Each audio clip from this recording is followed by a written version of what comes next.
Hello, everyone. Welcome back to the New Earth Leadership Summit, guiding spiritual entrepreneurs like you to stand in their personal power so that you can become the leaders of New Earth.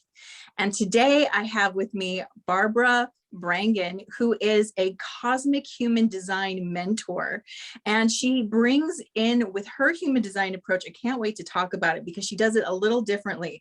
And she also uses a unique trauma-informed approach to cosmic human design to amplify your impact. So Barbara, I want to welcome you to the New Earth Leadership Summit.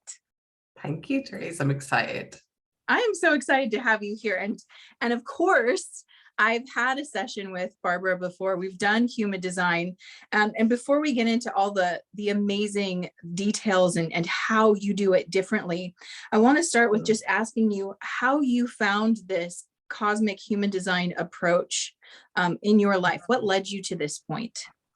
Oh, a lot of resistance at first. So I was kind of in the whole spiritual place, building a business, following any kind of hope or aspiration or structure that would help me build that at the time, whilst also working part-time. And that's how I originally found mainstream human design. And I didn't like it at first because I'm a projector in both mainstream and cosmic. And it was telling me to wait for invitations. And I was like, not brought up that way. I was like, and the coaching program I was in was like, go get it. And I rejected it. I burnt out probably for the second time. And burnout, I know, is simply symptoms of resistance that I had ignored, right? Or my intuition I had ignored.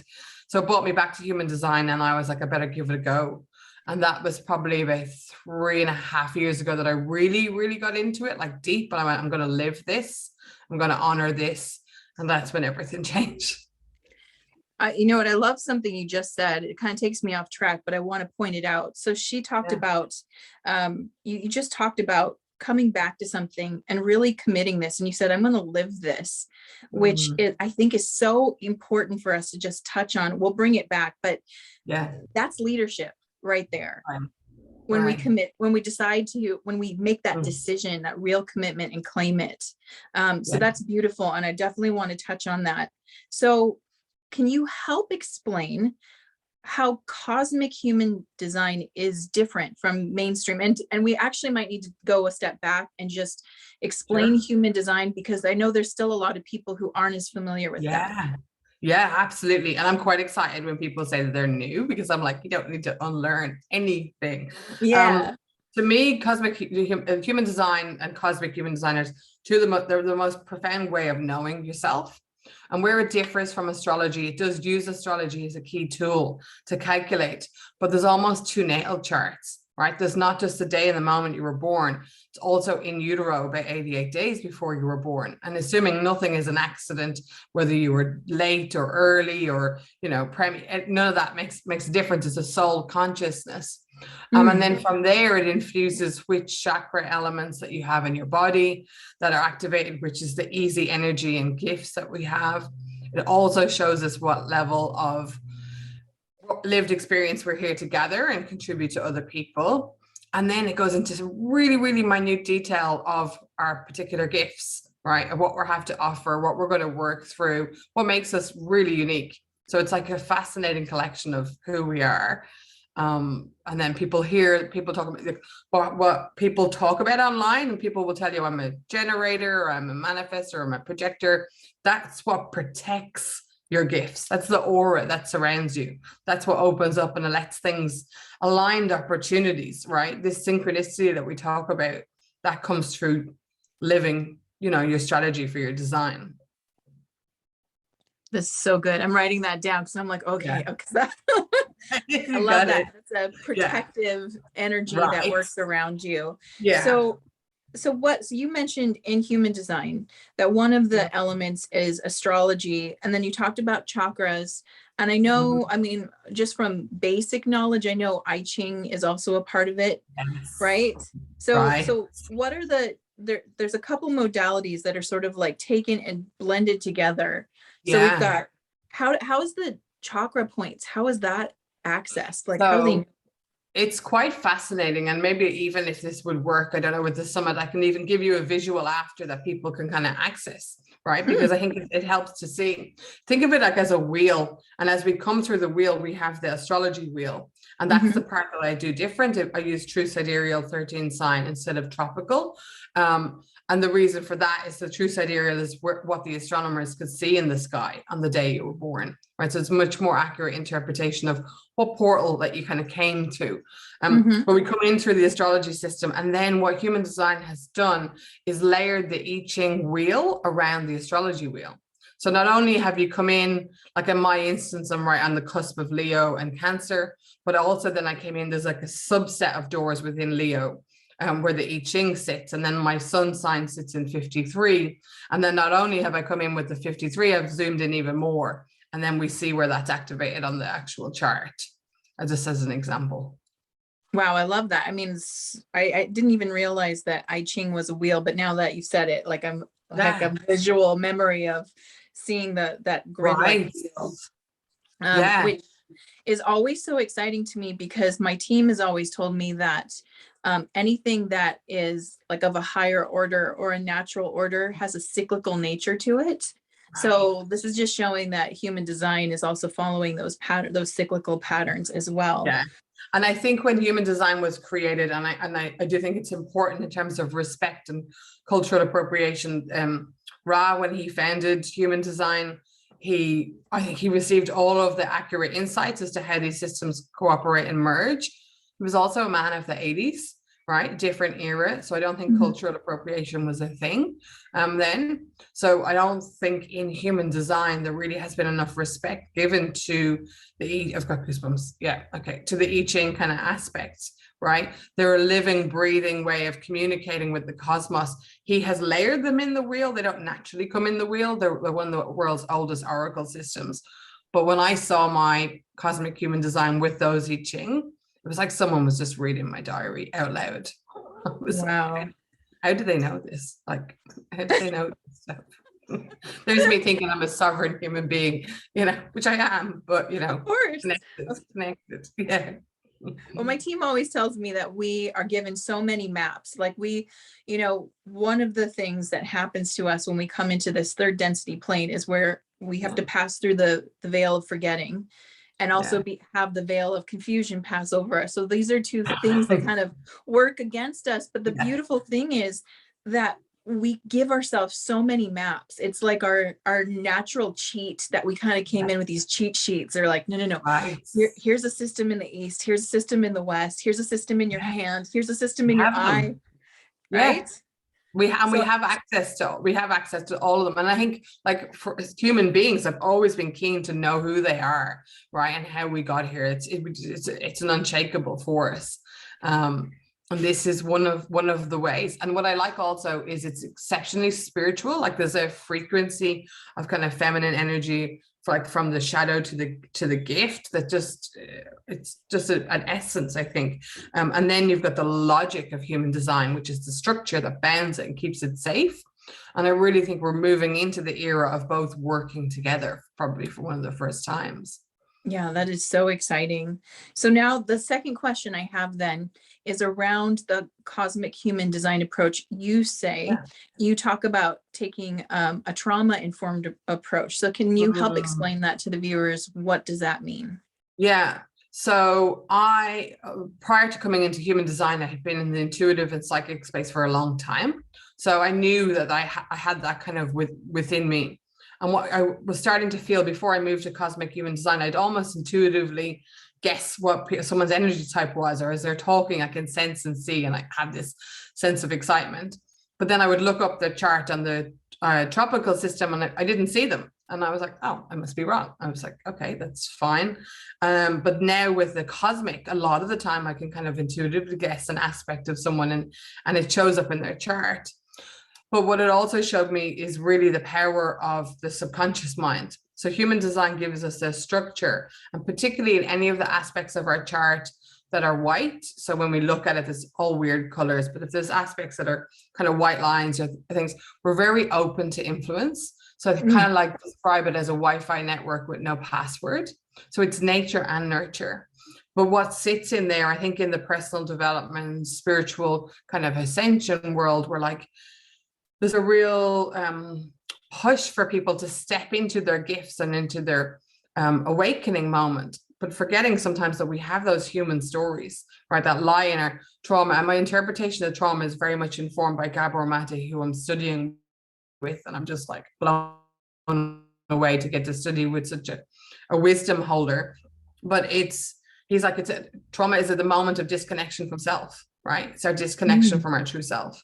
And often it's incidences that have happened in childhood, and we don't really compare the levels, how bad the trauma is, because if the trauma causes you a disconnection from self.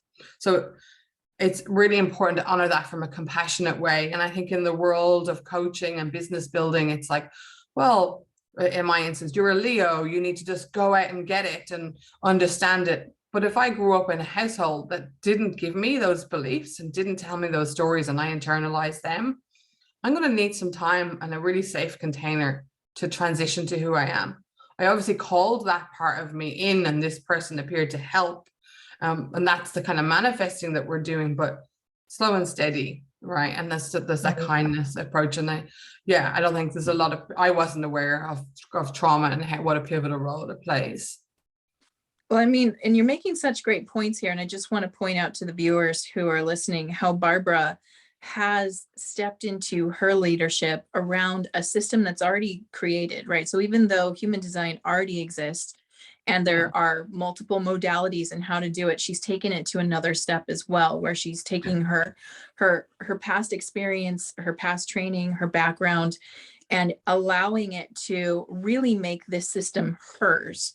So even though it was created by someone else and it was, another version was identified, this is how we can step into leadership inside a pre-existing system. So leadership isn't just about like trying to like squeeze your brain for the new thing, right? It doesn't have to be new for you to take ownership of it. So thank you for showing us a beautiful example of how to do that within a context of something that was pre-existing. Yeah. And look, sometimes self-leadership is, and you and I have kind of discussed this, self-leadership is required of us right now from a place of compassion instead of self-flagellation.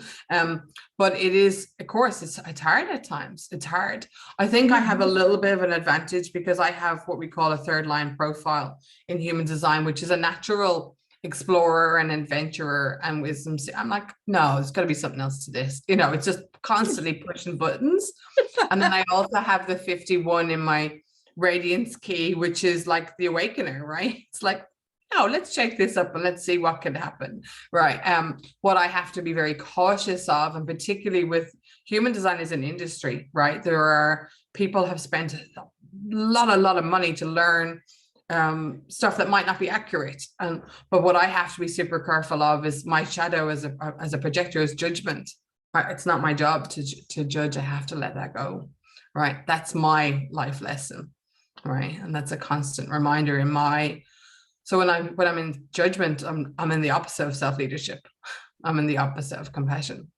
Oh, that's so interesting. So that actually makes me want to ask, so let's look at the types then. So let's explain the types to the people. So you're a projector. Yes. And explain, so the shadow is moving into judgment. So what's the strength then? It's success. It's personal success and success for others. What I've had to really unpack is, well, what is success, right? I think it's success in the kind of third dimension was money, wealth, house, the external. For me, my personal journey has been really unpacking personal success. Like, what does success feel like? What is that lifestyle that I'm looking for? Ironically, the more I do that, the more income and external stuff comes in. But it's, for me, one of my judgments, one of my measures is how much time do I get to spend in my hammock, right? That's success, right? I don't care what actually facilitates that, but, or walking by the beach. It's like, because I think, so that's projectors. Projectors our aura deeply penetrates the other, right? It's like helps others to be seen and kind of helps course correct, be efficient, be more effective, see their gifts. But because we're so much in the energy of other people, we need to come back and chill out. So I think there's a misunderstanding around projectors being told to wait for the invitation. Invitations are important. We need to be asked. You asked me to be part of this summit. If I had reached out and said I want to be part of it when you hadn't made that invitation available, I'd be invisible. You wouldn't even see me. And then I'd be really peeved off, right? And just hurt and upset and bitter, right? That's the judgment. And then, so I think we all have that. Then we have generators, right? So you're in the beautiful generator aspect. And when you're in alignment, you can see the joy, right? It's just that, it's that ooze and kind of satisfaction and kind of joyous feeling. But I'm also sure there's days that you can tell us that you're just like, right? It's just that dissatisfied, not doing it. Can't make me, right? And that's perfect, because we're both, we are both. And the signature for success for a generator and for a manifesting generator is response. I kind of try and reword the aspect of response. It's how we use our intuition. Is when you see things show up from within the cosmos, within your world, how does that make you feel? Or it's a deeply feeling. It's like, does that feel like a yes? Does that feel like a no? Does that feel exciting? Does that feel not? Yeah. It's like really in sync and in flow and trusting. And again, we have to unpack, do we trust? Right? Absolutely. Yeah, I learned actually from working with you, and especially my own particular design. So when we're looking at where you're open or where you're filled in, I learned that I really need to separate myself from the person asking, and I need to have my own space so I can hear, because I can easily just absorb what someone else is excited about. Yeah, right. Which is a gift that you have when you're, working with people and holding space for people. But when it comes to holding space for yourself, it's time, right? And I think I might have said to you, yeah, my husband needs that time too. I make decisions fast, and it's been a beautiful gift. I can kind of not judge him, ironically. I'm going to go, make a decision, trust your instincts, and he's like, I need information. I need time and space. Right. But now it's okay. Now it's okay. So what's the difference then? So that you said generator, what about manifesting generator? How are they different? So how they're different is the access that their energy has direct to the throat, right? So it's like all those different shapes that we see in energy centers. So the energy centers are really important because they inform your energy type. And that's getting into the mechanics of human design. But a generator won't have a direct access from the red box that's on their design straight to, or from another, I've forgotten the word. It's not energy center, but anyway, I'm sure someone will tell me what it is who knows human design. Direct to their throat. There's like a supercharged engine. What is that word? It'll come back to me. I'm like, right. So what happens is it shows how we all need each other, right? We all can come into each other's energy and help have access. When I have something that yours hasn't got, it means you can access things faster, and likewise you for me. So it's real collaborative in design. But the Mani-Gens have really fast access. So then what happens is they move like honey, like bees collecting honey from flowers, and they move through things quite fast. And they're often very multi-passionate, and they're designed to be so, right? And yet and then in a world that we live in, they're like, you should finish things, you should do this, it's not good if you don't complete, you're kind of flaky. And it's like, well, no, what if you got all the information that you already needed? What if that's you have? I think the biggest thing for many gens though is having some sacred closure, because their internal stories can be, I didn't finish, I'm not good enough. And actually, no, not the case. And so generators and Mani-Gens have the sacral center, so the red square, and then projectors, who I already mentioned, manifestors and reflectors don't. So manifestors are here to initiate, they're here to push boundaries on kind of new concepts, even that whole tweaking aspect, but it's kind of bringing in new ideas, and then we all collaborate and work together. A reflector has no color on their chart other than what gates are reaching. They've got nothing in their energy centers. They are a mirror, right? But they're a mirror for who we are. In tropical human design, some of the statistics are that 1% of the population are reflectors. I actually think it's less. And anytime I see one now, I literally just go, oh my God. It's like a unicorn. It's like spotting a unicorn. Right. Yeah. And so one of my clients is sharing a house with a reflector. We figured it out. And she's like, oh my God, it's so uncanny. I've noticed it when it comes to us chilling out in the evening. She like mirrors my body language. She mirrors what my preference in food, you know, over time. And I've seen her then change when other friends come over. And I'm like, yeah, but reflectors are symptomatic of us, right? Of the environment. In the kind of indigenous cultures, they would be shamans, right? And they would be the wise ones. Wow. Well, that's incredible. And so talking about percentages, I'm just curious, what have you noticed with cosmic human design? So I've heard from the traditional that generator tends to be like the prominent or one of the most prominent. Yeah, is it different? It tends to be. Yeah, and actually I must look up these statistics. So because I've gathered about 1,200 kind of energy types and kind of birth charts from the free insights that I have. But so generators and many-gens collectively, they say is around 70%. I think it's closer to 55. The biggest increase I've actually seen is in manifestors, is in women. Well, I think I see predominantly female charts, you know, or women or female identified charts. So I do kind of see that aspect. And I think, so what's happening is we're seeing a lot of people come through with the power to initiate, to bring through this change. And look at what we're talking about in terms of new earth.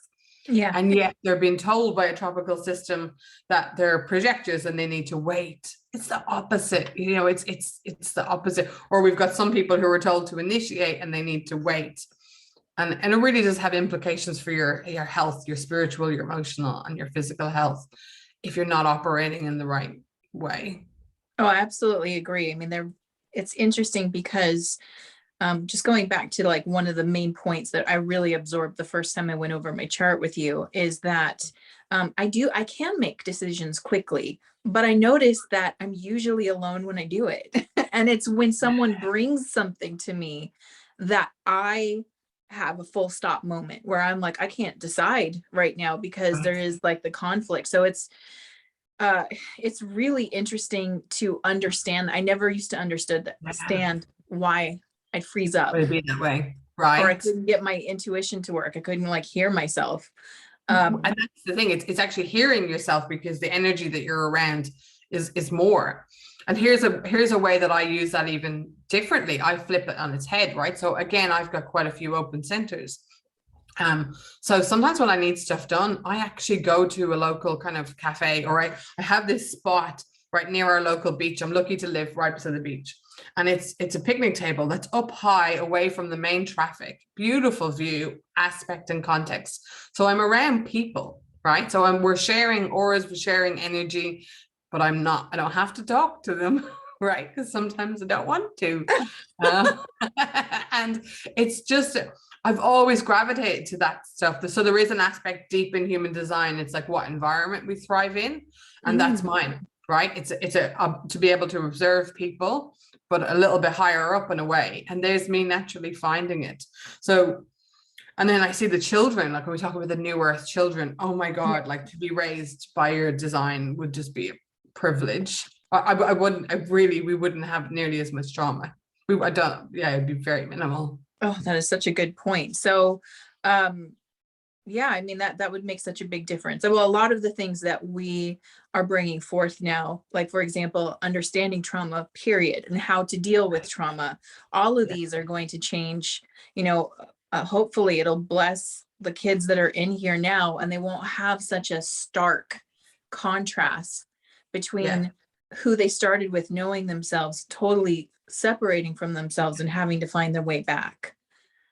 Exactly. And I also have hope, you know, we knew, or we went through the vet of forgetting, but we knew what we were coming into, right? Oh, yeah. And they do too. And yeah, we all awaken together. Absolutely. And in a way, I mean, I have full trust in the universe. It's beautifully orchestrated and designed. It's like a beautiful song playing, like a big orchestral song playing. So everybody's gonna toot their horn at the right time. So it's right. Not so much about stressing out about trying to figure out who you are. It's more like what we're talking about. Allow yourself the time and space for it to come to you. And Right. it sounds like we all have different ways that the information will come to us. And if we are already relaxing, we're probably doing our design without Oh, without even knowing it. we are. And actually, that's the biggest thing that I found with the cosmic human design. It's permission for people to be themselves. They were like, you know, in that aspect when you're reflecting something back and you're like, oh, so you're like this and you're like that. And, you know, you probably have, and they're like, hey, how did you know? And I'm like, okay, well, that's really cool, because then that means that this is you, right? It's like permission to be you, that you don't have to try and fit an aspect. Yeah, it's just, Oh it's yeah. fascinating. I have to tell everyone, in my session with Barb, she pointed out a few things. Like there's, you know, how when you get a lot of information, there's only so much you can retain like consciously, but there were a couple of things that she shared with me about my own design that really allowed me to drop all the extra I thought I had to do to connect in deeper, because Right. there were some easy access points happening for me, but I just didn't understand. I didn't know. And so it was like, I felt like I had to like, you know, do the ceremony just, just to connect in. And it was like, no, you can connect. No, it's right there. Yeah. Right. That's beautiful. Yeah, that's beautiful. That's beautiful to hear. And I think what the human design and living the design, it gives us, you know, and talking about self-leadership, it gives us profound self-awareness, right? And so sometimes, you know, with people, if there's aspects of someone's chart and I can kind of go, okay, here's the shadow aspects. Let's just spend a bit of time. Can you recognize yourself right in them?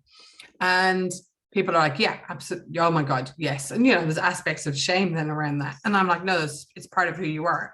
But then the other side of the coin, or the other aspect of the spectrum, is the gift. So I'm like, so if you can recognize this, then you can also recognize this, right? Can you invite this more in? I've seen also, it is I think, again, it's a tool, a map, and there's many that really bring us home to who we are. But people are manifesting, people are actively manifesting more, right? They're conscious in their awareness and they're calling stuff in. Like, how can I be me? How can I be successful by me? How can I make an impact? How can I make a change? And then when you get reflected back, well, these are your gifts. This is your passion. Yes, this is going to trip you up, or this is going to be your inner critic, but that's okay. You know, you're so much more than that. Then from there, with that self-awareness and with that compassion, then we can all raise our vibration. Well, I feel like you intuitively answered my next question, but I'll ask it anyway and tell you what I heard, and then you can expand. Go for it. Yeah. So I was going to ask you how you feel human design connects to leadership. And then I heard you say human design is profound self-awareness. So can we open that up a little bit more? So how do you see it connecting to leadership for people? Well, I think the leadership, for me, leadership is in the context of two phrases. It's I am and we are, right? And I think this kind of old paradigm leadership is like, I'm going to pretend like I'm confident. I'm going to pretend like I know what I'm doing. And I'm going to tell you what to do. Then the context of the gift of knowing ourselves so deeply that comes via a tool of the cosmic human design and kind of others is, oh, actually, this is my gift, right? I am, I'm well informed at speaking at someone's identity, for example. I can see through in them. I'm an empath. I can understand that aspect of them. And then that's the I am, right? So from every choice that we come back to, or every time that, in my instance, a judgment shows up, I can kind of go, where am I now? Like, where am I? Am I on my gifts or on my shadow? But then what it does, from a place of knowing myself and trying to change that script of really honoring who we are, then that gives us that chance to look at other people as to who they are, right? So now when I see people online and kind of celebrating their success, like there's so many moments I see people and I go, oh, I can literally get goosebumps. I have a splenic authority, so that's like goosebumps kind of body tells you, and I go, oh, look how, you know, to use the word kind of sexy, or the frequency or essence they have. They're living their design, right? They are on fire. But the moment then happens for me is I don't need to be like them. I don't need to try to become them. They're them and I'm me. right? And that's okay. Whereas I think in an older version kind of myself, I'd look at them and go, oh my God, why am I not like them? I need to do what they're doing, and I need to copy them, and I need to be like that, right? This is more synergy. This is more everyone together doing themselves. Yeah, so I love that. So it's like we're leaving the old paradigm of comparison, and maybe our leadership ended up looking like that, very highly competitive. And Yeah. it's, what we're leaving dog eat dog and the pyramidal structure of the hierarchy of who's on top. And I'm hearing you say, and having self-awareness helps you go into that place of leading by example. Yeah. Right. Because it's safe. That like, there's just like inside your design, if you can trust it, if you can trust what you're looking at, there it is. It's like a manual to an operating system. It's like, if you operate in this way, it's going to feel better. Oh, 100%. And more opportunities come. Like I use the word out of nowhere, but more as a joke, because we know it's not out of nowhere, right? It's out of the whole entire cosmos. But what happens to an evolution, an important aspect of self-leadership that we're seeing now, and why self-awareness is important, is collectively what we're doing is doing a lot of work around the solar plexus, the emotional center in human design, particularly the emotional survival. We've moved kind of past survival, and we're moving up into the kind of heart chakra of worth. We're right kind of at that point of feelings. So we are seeing a lot of conversation about feelings, and this is really important. And what we're noticing is feelings are energy, feelings are patterns, feelings are belief that are passing through us. But I think before we knew so much about energy and about how we work, we over attached with being that feeling, as opposed to it kind of. Ooh, I love that. I love that. I just want to say that again. So you're saying that before, when it came to feelings, we were attaching our identity to the feeling, rather than letting the feeling wash over us or move through us. Right. Yeah. Oh, I got like full goosebumps right now. That's an important part. That is such an important part. And it's like the ocean. I think I'm so close to the ocean. We are emotional beings, right, as humans, and I think the more we suppress our emotions, and that's part of what got me into the trauma, is understanding that my most open center is the emotional center. I am like naked standing in the wind, which is a gift, but has also been a nuisance, right, at times. Like years ago, my husband was like, please do not go to the mall with our daughter. Please, it never works out well. You never come home in a good mood. But that was before I kind of knew myself. I'd literally be sucking all the emotions of people and just kind of feeling that. Whereas thankfully that's not the case. Not the case now. But from the difference is, like, the emotion is important, right? And it's there to be acknowledged. It's moving energy. But instead of saying I am sad, it's like I'm feeling sadness, right? All right, I just want to pause that and say that again, what you just said, so we can really like let that sink in. So instead of saying, instead of saying I am sad, because two of the most powerful words you can use in the universe is I am, and whatever follows after. But it's I'm feeling sadness. Right. Those stories that we tell ourselves are so important. It is so important. And I love that. I mean, see, that distinction literally uncouples like a couple of things. It uncouples us from the story. It allows us to have the feeling. We're allowed to have the feeling. In fact, it's so important to have our feelings, right? I mean, I'm telling this to my 11-year-old all the time, who's going through a lot of feelings right now. Everything's very strong and potent. And so, and I work with adults who, what we're working through is the suppression of the old feelings, because, feelings don't go away until they're processed. Right. So what I love about this statement and what you're guiding us to is that I'm having sadness. I get to hold it, I get to experience it, but I'm not embodying that. I don't have to take it into me and become it. Yes. Right. That's the beauty. And I think of it, it's thinking of it as it is energy, emotion, right? Energy in motion, right? It's looking at that aspect, and that's moving through us. So my daughter has had a few days off school being sick, and then she's going in today, and then she was like, oh, I've got a pain in my tummy. And I was like, is that worry? She was like, it is. And I said, well, can you make space for that? you know, can you make it? That's okay. Like, that's totally okay. And she's like, okay, I'll try. You know, it's like, that's okay. We can't go, oh, you'll be fine. Right. She's Yeah. worried. She's got Yeah. worried. Well, and It's it's, okay. isn't it interesting? It's like our awareness is what Right. helps things shift. It's that it's almost like our gaze has the power to dissolve if we just are Right. willing to look at. To see it. And then we look at, we want to raise a world of the next generation of people who trust their intuition, right? Because that's their connection to the new paradigm. That's their connection to all that is. And yet a young person or child or even an adult, you could even have your partner and they're like, I'm sad, we try and fix it, right? We're like, it's okay. It's okay. We can do something to, make that pain go away. And so we're ignoring that feeling. And yet we're telling people to trust your intuition. Okay. Right. That's How's that such a working? great point. Those are like two conflicting because in order to be able to Yeah. trust our intuition or hear it, I mean, we actually have to Yeah. move out into a sort of a neutral space, which means we're not Right. emotional. I mean, as Yeah. an intuitive, like the best intuitive hits you've ever received were when you were in a neutral, in that open Oh, space, yeah. Yeah. right? Yeah. They just kind of land. Yeah. They just land in. Yeah. Right. Yeah.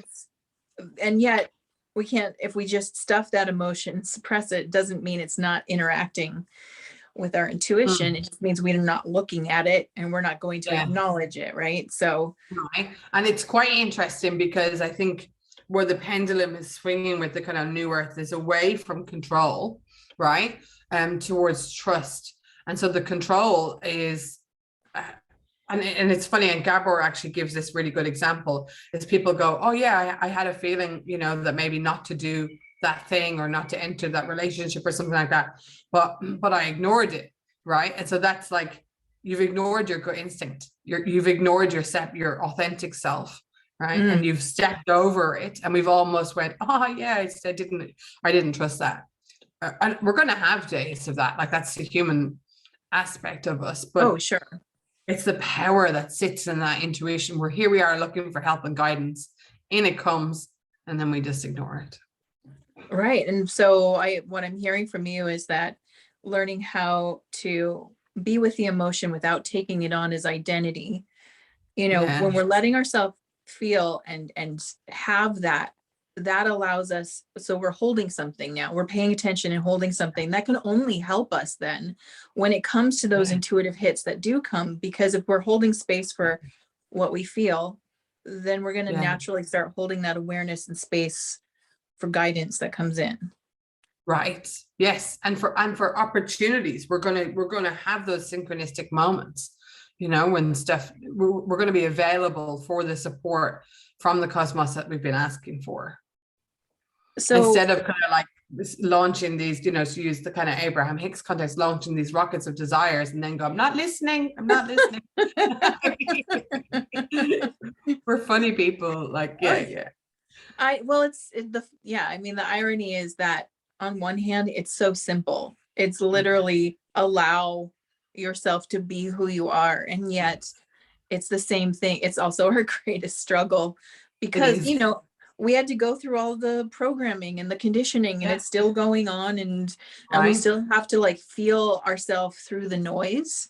Yeah. And the noise got turned up when we have social media, which is a blessing and a curse. So it's like, it's expanded us in so many ways and then also kept us limited in others. I think for me, one of the things, and not to look at this from a religious context, but many of the people in history, that we looked at that were the wisdom holders, or the Buddha or Jesus or many other people who demonstrated that. But I remember, I think this is attributed to Jesus, and people would ask him, what's the answer? And it's like, I am, right? That's it, right? I am. That's it. It's like, it's know thyself, right? It's written in, ancient Greece, know thyself, love thy neighbor. Okay. Right. It is simple, but it's hard. It is. So, I mean, that kind of answers the question I was going to ask you about what would it take to live in a more spiritually sophisticated society? I think the access to that, and I'm biased because of my personal experience as to how I've kind of traveled my spiritual path. but I think it is honoring ourselves, right? That self-compassion and that self-awareness. And then from there, once our needs are kind of met, then we move to the we, right? To our tribe, to our families, to our people that we've called in. And then it's to the collective we. And that has that aspect. And it's knowing how we're all connected. We are all connected. I think one of the biggest teachings is sometimes what peeves you off the most, right? So those people, right? They're doozies. They're absolute doozies. And that's one of the, heretic laws. It's like the law of correspondence. What you see with outside is within. And yeah, I've that's been a profound growth. I'm like, okay. Yeah. I mean, it's so true. And that's actually one of my favorite quotes is like, the truth will set you free, but first it'll piss you off. Absolutely. Right. That is 100%. And actually, I think it's like, I think it's even know the truth and it will set you free. Right. It's not actually the truth. It's the awareness of the truth. It's that like aha realization. And you go, oh gosh. And then you see all the ways with which you've been fighting with it for years, and you could have just gotten to that point faster. And then you get all, it's a process. It's a process. It's an evolution. It's a process. Yeah. So let's see what else. There's so many good questions I have for you. So what do you think is a concrete step that everyone could take to step into self-leadership? Because that's a word that you've sort of coined here in this interview, and I absolutely love it. So how what's a tangible thing we can do to step into self-leadership? Well, I think if you have received, or if you've already got tools, in your box, of giving you wisdom or insights as to who you are, right? So whether that's the cosmic human design can be one of them, but there's also many others. And if you've got them, spend some time with them. Like really nurture and carve out some time to contemplate them. It's not to learn them. It's not to apply them. It's to play. It's to play with them and kind of go, is that possible? Is that shadow present? Ooh, yes, it is. Okay, well then where's the gift? Where does that actually show up? And I think it's in that contemplation, then awareness can blossom. Gene Keys is also the gentleman who does Gene Keys, took the layer of I Ching from human design. And what I love about his whole space and energy is like it's contemplation and awareness. There's no rush. There's no one session that's going to ping and you're kind of fixed. It's like we release layers and layers. We unwrap the gift, that is you. And I think that's cool. Absolutely. It's cool. And I love that you talk about, playing with this, being able to play with the self-awareness. It reminds me of getting in touch with your inner child. Oftentimes when we're looking at inner child, there's a lot of like the wounded child in there that we have to deal with first. But as we work with that aspect and start to heal it, it becomes the magical child, which is what we're all trying to get back to and remember that part of ourselves. It's recreating that relationship with her or with him. It's like, because that's our authentic self, right? Absolutely. That's before the forgetting. Like that's the innocence, that we kind of came back with. And I think, actually that word innocence is quite important in self-leadership. I think instead of blaming people or judging people, I now, even people who are like, would be quite easy for me to judge. And some days I nail this and sometimes I don't, right? So I think that's important to kind of say is now I can kind of see someone and go, well, that's their pain, right? Yes, they've got their gifts, but they've also got their pain. I do get to choose what my boundaries as to what happens and how we interact and show up. But it really does give me a chance to view them as an innocent child. Right. And so what that tells me is that you're a person who has done that work within yourself, because we can only really stop judging other people once we actually start doing the work of stopping judging yourself. And I'm one of the people that sat with the trauma. What trauma? What are you talking about? I had a happy childhood. Right? There's a lot of us. And I don't recommend going searching for trauma, but I think if you've got patterns that you see that are holding yourself back, and find someone who does it in kind of that gentle and compassionate way, it really, it's a nurturing relationship to reconnect to. It really Oh, is. oh And yeah. we So much, remember, yeah. and so much wisdom is held inside. I mean, that's, it's almost in a way, a misnomer to call it a child, even though it is perfect in that title. But it's like most people associate child with like maybe naivety or not knowing. And yet it's Oh like, yeah. you got to realize that this inner child is more Yeah. like the avatar. It is the one Right. who's holding all the information, and it's the wise Yeah. little Yoda baby. You know what I Yeah. mean? I honestly, I think, I don't know if it'll happen in our lifetime or our children's, but I think we'll really pivot, our wisdom, our perception of wisdom by age, and we'll actually invert it. When my children are 10 and 12, and when I had them first, I was definitely still asleep, definitely still suppressing a lot of my gifts and living kind of life hard and fast, the opposite of a projector. And they woke me, and I've without a shadow of a doubt, I think their frequency, right, and what they came in to do, what they came in to help me confront, and to kind of learn and grow through, was profound. I'm now at the point I was very grateful. Was that hard to go through? Yeah, it was quite hard. Now they remind me to. One of my kids just absolutely adores playing games, and she just always invites me to do that. Before, for many times I go, oh, I'm too busy, or I'll come back to that. Now it's like, yeah, I'll play with you, right? Yeah, because I'm not just playing with her, I'm playing with me, right? And Yeah. it's that aspect. Or with Mother's Day just gone kind of recently, then my eldest was like, your biggest gift is teaching us our intuition. And I'm like, yay, nailed it. I've nailed it. I can retire. I'm done. I love that. I love that when they give you these like nuggets of wisdom. And my son's 7, and I'll say I've said things to him in one of my wiser moments that he's retained, and he'll flip it back on me and Right. deliver it to me when I'm falling apart. Like we had lost a beloved pet last year, and it was the first time they'd experienced that. And so I pointed out to them that even though you can't see him, he's with us. And I'm like, look, it's daytime, you can't see the moon, but it's there, and the stars are there. Yeah. Anyway, and so then it flipped on me because I was feeling sadness, and my son's like, can you see the moon? And I'm like, oh gosh. I know. They really are. They're like fabulous. Yeah. And just the fact that they have the ability to live in the present moment. Yes. Yeah. And and we're all working to become more mindful and present. Meanwhile, we have that if we just go back down to, our template, like you're talking about, it's already there. It's already there. So what I want to ask you is, after this conversation, I'm sure people are going to be absolutely wanting to know how they can get in contact with you and learn more about cosmic human design. So how can they do that? How can they get in touch with you? Well, so one of the things, the best place to start, what I created is these free insights into your cosmic human design.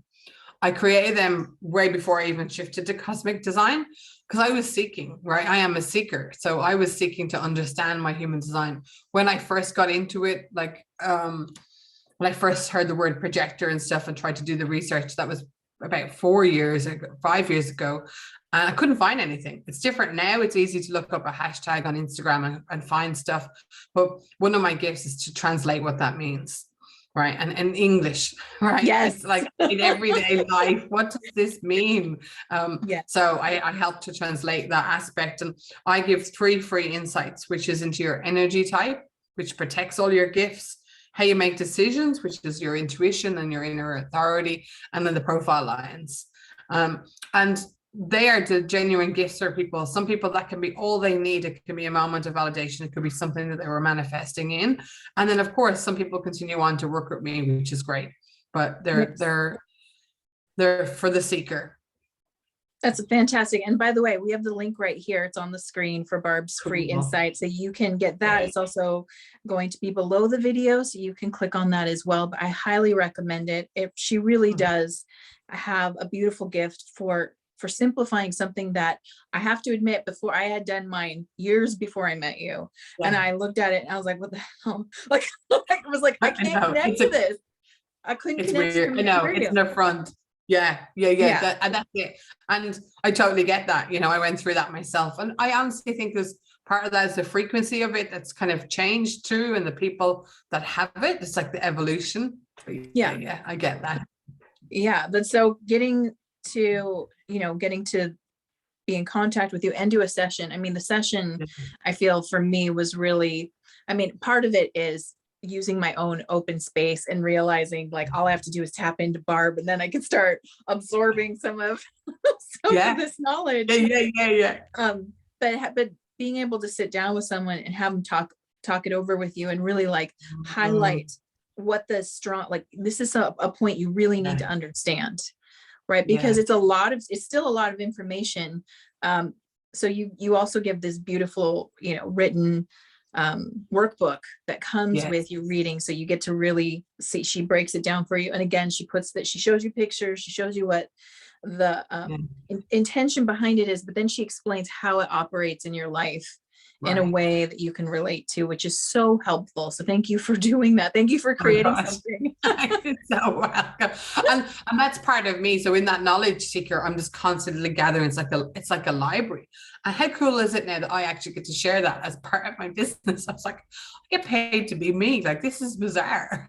No, that's the new earth, right? That is what I'm hoping this conversation will help guide people to, because part of what I see for this new earth shift is that more people are going to be doing the work that's truly in alignment with themselves, rather than being activated by fight or flight or survival, right? Where we're struggling to survive.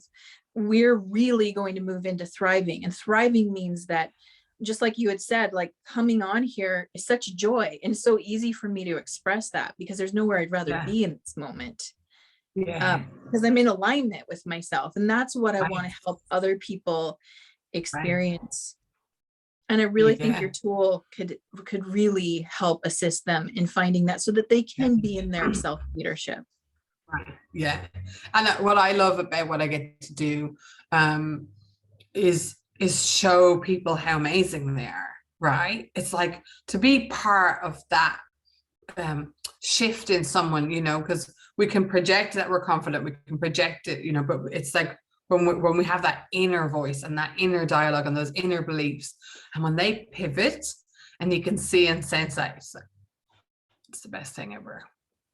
That is, I love it. Well, thank you. I want to thank you again so much for giving us time and honoring us with your presence. Thank you for sharing the knowledge that you're always acquiring and expanding with the rest of us.